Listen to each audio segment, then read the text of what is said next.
Assalamualaikum sahabat tercinta. Ini mengisahkan kisah nyata penuh inspirasi tentang seorang kiai muda asal Jawa Timur yang difitnah mencuri saat menjalankan ibadah umrah. Ia dihukum pancung, tetapi keajaiban terjadi. Senjata apapun tak mampu melukainya. Bagaimana kisah menegangkan ini? Langsung aja kita ke kisah lengkapnya yang mengguncang dan membuat kita merinding penuh haru ini. Di sebuah desa kecil di pedalaman Jawa Timur, hiduplah seorang kiai muda bernama Ahmad Al-Fatih. Kiai Ahmad dikenal sebagai seorang alim yang memiliki pengetahuan agama mendalam, tetapi kesederhanaannya membuat ia sangat dicintai oleh masyarakat. Ahmad bukan hanya seorang guru spiritual, tetapi juga seorang pelindung bagi desanya. Dalam usianya yang masih muda, ia telah memiliki kedalaman ilmu yang luar biasa, hasil dari bertahun-tahun berguru di berbagai pesantren ternama di Nusantara. Namun, yang membuat Ahmad begitu istimewa adalah warisan leluhurnya, sebuah ajian sakti bernama Mantra Wiji Asmoro, yang diwariskan oleh kakek buyutnya, seorang ulama besar yang juga dikenal sebagai pendekar sakti. Mantra ini, konon, adalah bentuk perlindungan ilahi yang hanya dapat digunakan oleh mereka yang benar-benar ikhlas dan beriman.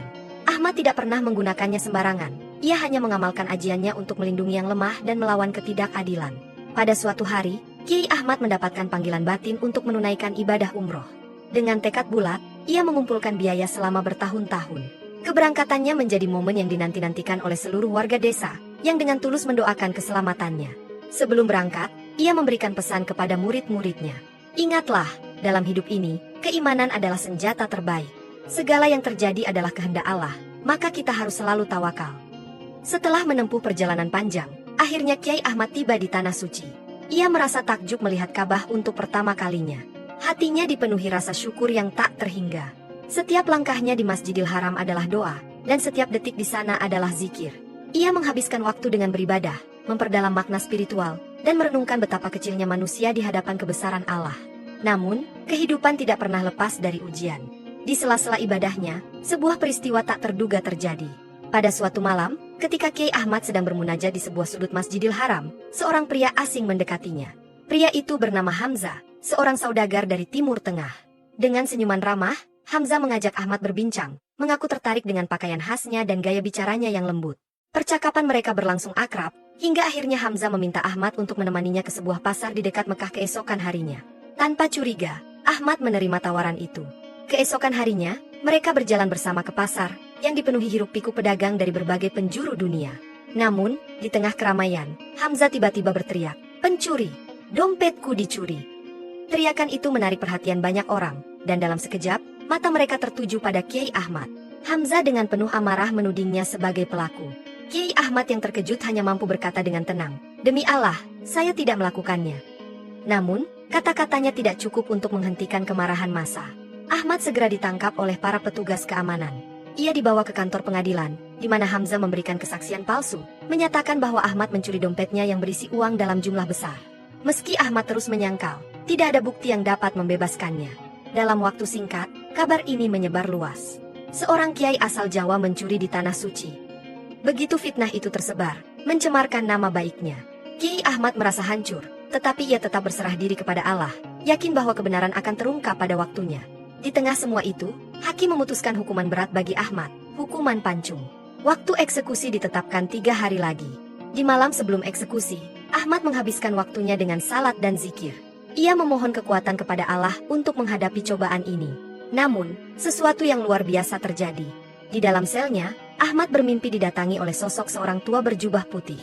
Sosok itu berkata, "Wahai Ahmad, ujian ini adalah bagian dari rencana besar Allah. Jangan takut, karena kebenaran akan menang. Ingatlah, gunakanlah ajianmu hanya jika benar-benar diperlukan."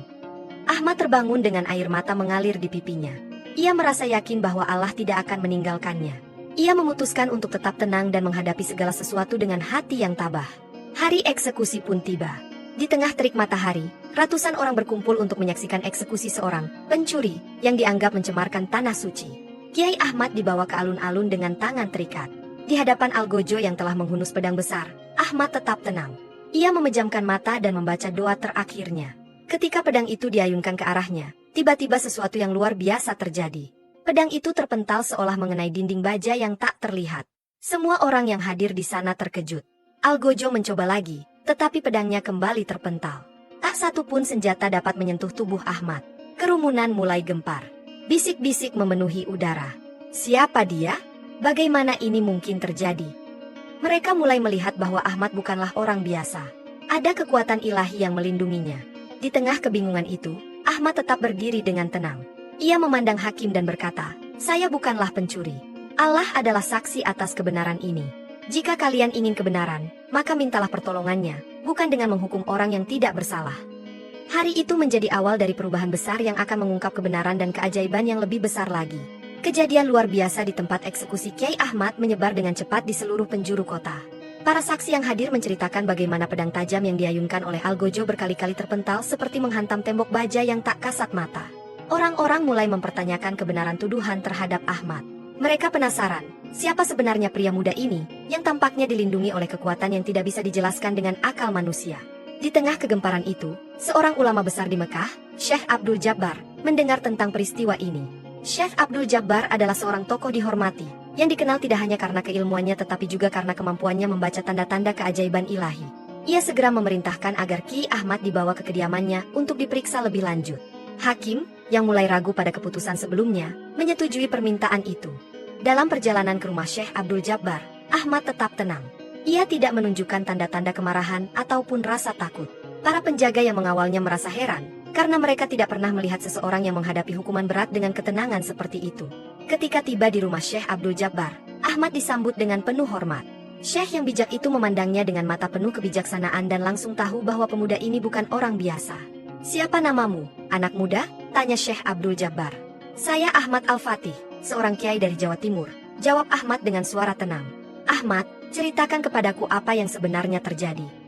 Ahmad kemudian menjelaskan dengan rinci bagaimana ia difitnah oleh Hamzah, seorang saudagar yang baru dikenalnya.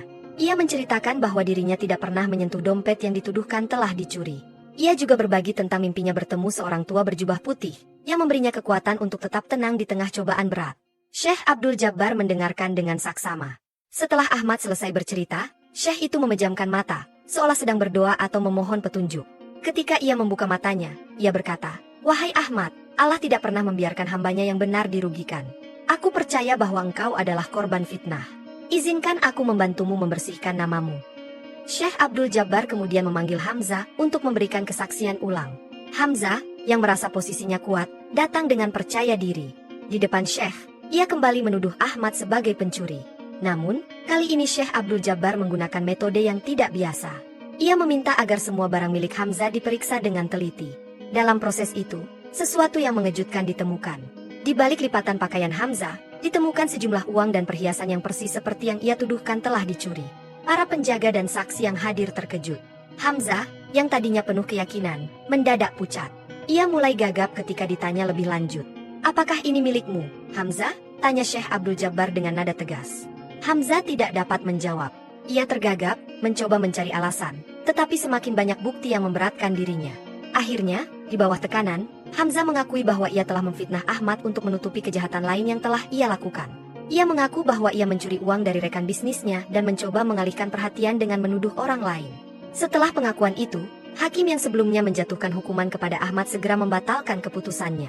Dengan permintaan maaf yang mendalam, ia memulihkan nama baik Ahmad. Orang-orang yang tadinya mempercayai fitnah Hamzah sekarang merasa malu dan penuh penyesalan. Banyak dari mereka yang datang kepada Ahmad untuk meminta maaf secara langsung. Namun, Ahmad tidak menyimpan dendam sedikit pun. Dengan hati yang penuh keikhlasan, ia berkata kepada mereka, "Aku memaafkan kalian semua.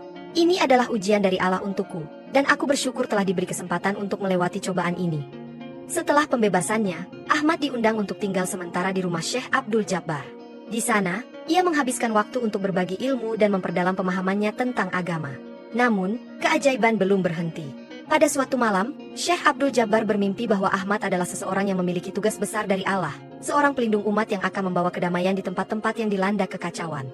Ketika Syekh membagikan mimpinya kepada Ahmad, ia hanya tersenyum dan berkata, "Aku hanyalah hamba Allah yang lemah. Segala sesuatu adalah atas kehendaknya." Kabar tentang Ahmad tidak hanya menyebar di Mekah, tetapi juga sampai ke tanah airnya.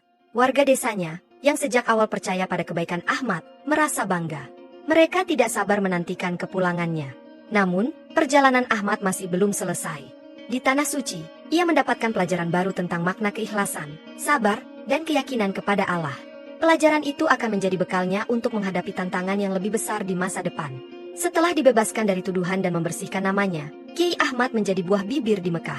Banyak orang yang ingin bertemu dengannya, memohon doa, dan meminta nasihat.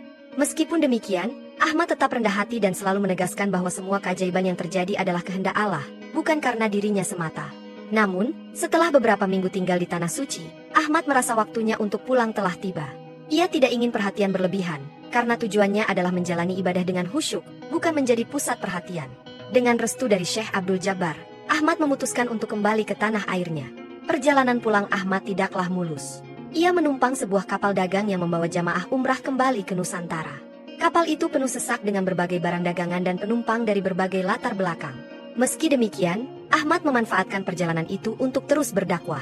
Ia memberikan ceramah ringan kepada para penumpang, mengingatkan mereka untuk selalu menjaga keimanan dan kesabaran.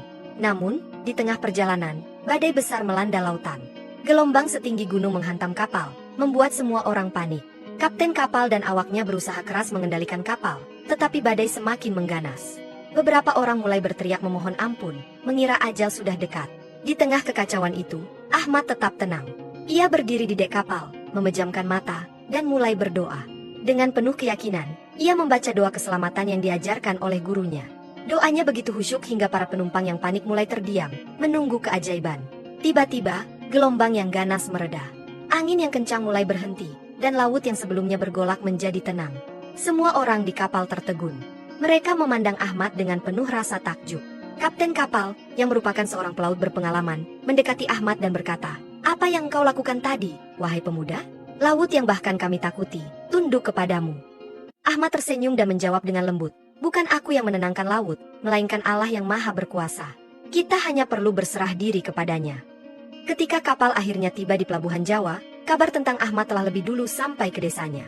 Warga desa berkumpul di pinggir jalan, menunggu dengan penuh antusiasme. Mereka menggelar acara penyambutan sederhana, penuh doa dan syukur atas kembalinya Ahmad dengan selamat. Saat Ahmad turun dari kapal dan melangkah menuju desanya, ia disambut dengan isak tangis kebahagiaan. Di tengah-tengah kerumunan, seorang perempuan tua berdiri dengan mata yang berkaca-kaca. Dialah Ibunda Ahmad, yang selama ini tidak pernah berhenti berdoa untuk keselamatannya. Ahmad segera menghampirinya, memeluknya dengan penuh rasa haru. "Ibu, aku pulang," katanya sambil menahan tangis. Ibunya hanya mampu berkata, "Alhamdulillah, engkau selamat, nak. Aku tahu Allah selalu menjagamu." Setelah melewati pengalaman berat di Tanah Suci, Ahmad merasa bahwa Allah telah menyiapkan dirinya untuk tanggung jawab yang lebih besar. Ia mulai mengumpulkan warga desa untuk berbagi kisah perjalanannya, bukan untuk membanggakan dirinya, tetapi untuk menyampaikan pelajaran penting tentang keikhlasan, sabar, dan kekuatan doa. "Saudara-saudaraku," katanya di hadapan warga desa, "ujian yang kita hadapi dalam hidup adalah bagian dari kasih sayang Allah. Jangan pernah kehilangan harapan, karena Allah selalu bersama kita, terutama saat kita merasa lemah dan tak berdaya." Kisahnya tentang bagaimana ia difitnah dan hampir dihukum pancung menjadi pelajaran berharga bagi warga desa.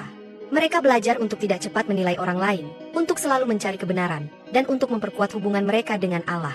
Ahmad juga menekankan pentingnya berserah diri sepenuhnya kepada Allah, karena hanya dengan itulah seseorang bisa menemukan ketenangan sejati. Namun, di tengah ketenangan hidupnya, ada satu pertanyaan yang terus menghantui warga desa. Apa yang sebenarnya melindungi Ahmad saat ia diancam hukuman pancung? Ketika beberapa orang bertanya kepadanya secara langsung, Ahmad menjawab dengan sederhana, "Allah adalah pelindungku. Tetapi benar, aku juga diberi amanah oleh leluhurku berupa ajian yang hanya boleh digunakan dalam keadaan darurat." Ahmad kemudian menjelaskan bahwa ajian Wiji Asmoro adalah warisan dari kakek buyutnya, yang merupakan seorang ulama besar sekaligus pejuang melawan penjajahan. Ajian ini, kata Ahmad, bukanlah sesuatu yang dapat disalahgunakan. Kekuatan ajian ini hanya muncul jika pemiliknya benar-benar berserah diri kepada Allah dan berada dalam kondisi keimanan yang sempurna. "Ajian ini bukanlah kekuatan yang aku miliki," tambah Ahmad. "Ini adalah bentuk perlindungan Allah yang diberikan melalui leluhurku. Jika aku menyalahgunakannya, maka ajian ini tidak akan memberikan manfaat apapun." Warga desa semakin menghormati Ahmad. Mereka menyadari bahwa ajian tersebut bukan sekadar kekuatan mistis, melainkan bukti dari hubungan yang sangat kuat antara manusia dan Tuhannya. Ahmad menjadi teladan, bukan hanya sebagai seorang guru agama, tetapi juga sebagai contoh nyata bagaimana seseorang dapat tetap kuat dan tegar di tengah badai kehidupan. Namun, perjalanan Ahmad belum selesai. Setelah kembali ke desanya, ia merasa bahwa tugasnya belum sepenuhnya terlaksana. Dalam hati, ia yakin bahwa Allah sedang mempersiapkan dirinya untuk misi yang lebih besar, di luar desanya. Keyakinan ini semakin kuat ketika ia kembali bermimpi bertemu dengan sosok tua berjubah putih yang berkata, "Waktumu untuk memimpin akan segera tiba. Bersiaplah, karena dunia membutuhkan cahaya keimananmu." Ahmad terbangun dari mimpinya dengan rasa haru. Ia tidak tahu apa yang menantinya, tetapi ia siap. Ia tahu bahwa selama ia berpegang teguh pada Allah, tidak ada ujian yang tidak dapat dihadapinya. Setelah beberapa waktu hidup damai di desanya, Ahmad mulai merasakan gelombang perubahan di sekitarnya. Masyarakat yang dulu harmonis mulai terpecah belah karena masuknya paham-paham baru yang memicu konflik antar kelompok. Beberapa pihak memanfaatkan keadaan ini untuk menanamkan rasa benci, membuat masyarakat saling curiga satu sama lain. Ahmad tahu bahwa inilah saatnya ia melangkah keluar dari desanya dan membawa misi perdamaian yang telah diamanahkan kepadanya. Ahmad memutuskan untuk pergi ke kota besar, tempat konflik ini bermula. Sebelum berangkat, ia berkumpul dengan warga desanya, memohon doa restu agar perjalanan ini diberkahi. Ia juga mengingatkan mereka untuk tetap menjaga persatuan, karena perpecahan hanya akan membawa kehancuran. Di perjalanan, Ahmad kembali menghadapi berbagai ujian. Ia bertemu dengan orang-orang yang telah kehilangan harapan, yang terjebak dalam konflik dan kebencian. Namun, dengan pendekatan lembut dan kebijaksanaannya, ia berhasil menenangkan hati mereka, mengingatkan mereka tentang pentingnya keimanan dan persaudaraan. Ketika tiba di kota besar, ia mendapati situasi yang jauh lebih buruk daripada yang dibayangkannya. Dua kelompok besar yang sebelumnya hidup berdampingan kini saling menyerang. Masjid-masjid kosong, karena umat takut keluar rumah. Anak-anak berhenti sekolah, dan pasar-pasar sepi dari pedagang. Ahmad merasa terpanggil untuk melakukan sesuatu. Ahmad mulai bergerak dari masjid ke masjid, menyampaikan pesan persatuan. Ia tidak memihak salah satu kelompok, melainkan mengingatkan semua pihak bahwa Islam adalah agama kedamaian. Dengan tutur katanya yang lembut dan penuh hikmah, ia berhasil menarik perhatian banyak orang.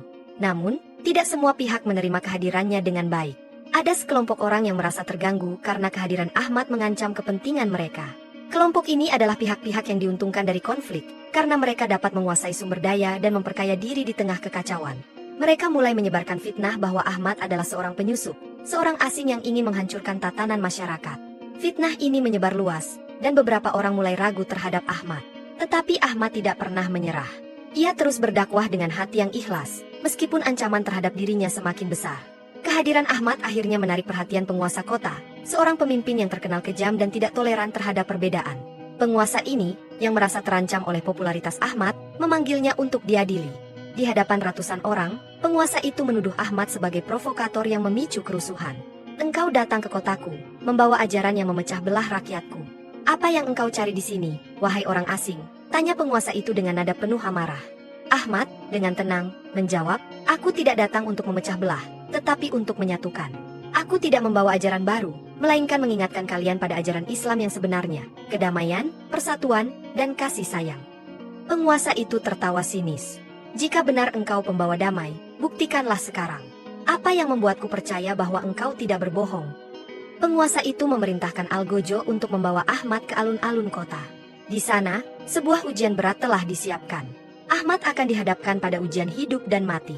Algojo membawa pedang besar, sama seperti peristiwa yang dialaminya di Tanah Suci. Ahmad dipaksa berlutut, dan penguasa berkata, "Jika Allah benar-benar melindungimu, maka buktikan sekarang. Kalau tidak, ini adalah akhir dari perjalananmu." Ahmad memejamkan mata, membaca doa yang diajarkan leluhurnya. Ia tidak takut, karena ia tahu bahwa hidup dan mati ada di tangan Allah. Algojo mengayunkan pedang itu dengan penuh tenaga, tetapi seperti sebelumnya, pedang itu terpental, bahkan sebelum menyentuh Ahmad. Orang-orang yang menyaksikan peristiwa itu terkejut. Penguasa, yang sebelumnya penuh percaya diri, mundur dengan wajah pucat. Namun, tidak hanya itu yang terjadi. Dari tubuh Ahmad terpancar cahaya lembut, membuat semua orang yang hadir merasa damai. Cahaya itu seolah berbicara kepada hati mereka, mengingatkan mereka tentang kebesaran Allah dan betapa kecilnya manusia di hadapannya. Setelah kejadian itu, penguasa menyadari kesalahannya. Dengan penuh rasa malu, ia meminta maaf kepada Ahmad dan berjanji untuk mengubah cara kepemimpinannya. Kota yang sebelumnya dipenuhi konflik perlahan-lahan kembali damai. Masjid-masjid kembali dipenuhi jamaah, dan pasar-pasar kembali hidup. Ahmad, yang merasa tugasnya selesai, memutuskan untuk kembali ke desanya. Ia tidak membawa harta, tidak pula kemasyhuran, tetapi ia membawa pelajaran berharga tentang pentingnya keimanan, keikhlasan, dan keberanian dalam menghadapi ujian hidup. Di desanya, Ahmad melanjutkan dakwahnya, membimbing masyarakat dengan penuh kasih sayang.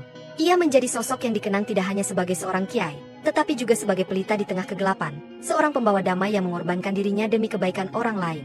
Kisah Ahmad Al-Fatih menjadi legenda yang diceritakan dari generasi ke generasi. Ia adalah bukti nyata bahwa iman yang kokoh mampu menghadapi segala rintangan, dan bahwa keajaiban adalah milik mereka yang benar-benar berserah diri kepada Allah. Dalam kehidupan yang penuh ujian, Ahmad mengajarkan bahwa kedamaian sejati hanya dapat ditemukan dalam hati yang tulus dan ikhlas. Ingin mendengarkan lebih banyak kisah-kisah menarik lainnya? Jangan lupa untuk like, komen, dan subscribe. Dukung terus channel ini agar kami bisa terus menghadirkan konten yang bermanfaat dan inspiratif. Wallahu a'lam bishawab. Wassalamualaikum warahmatullahi wabarakatuh.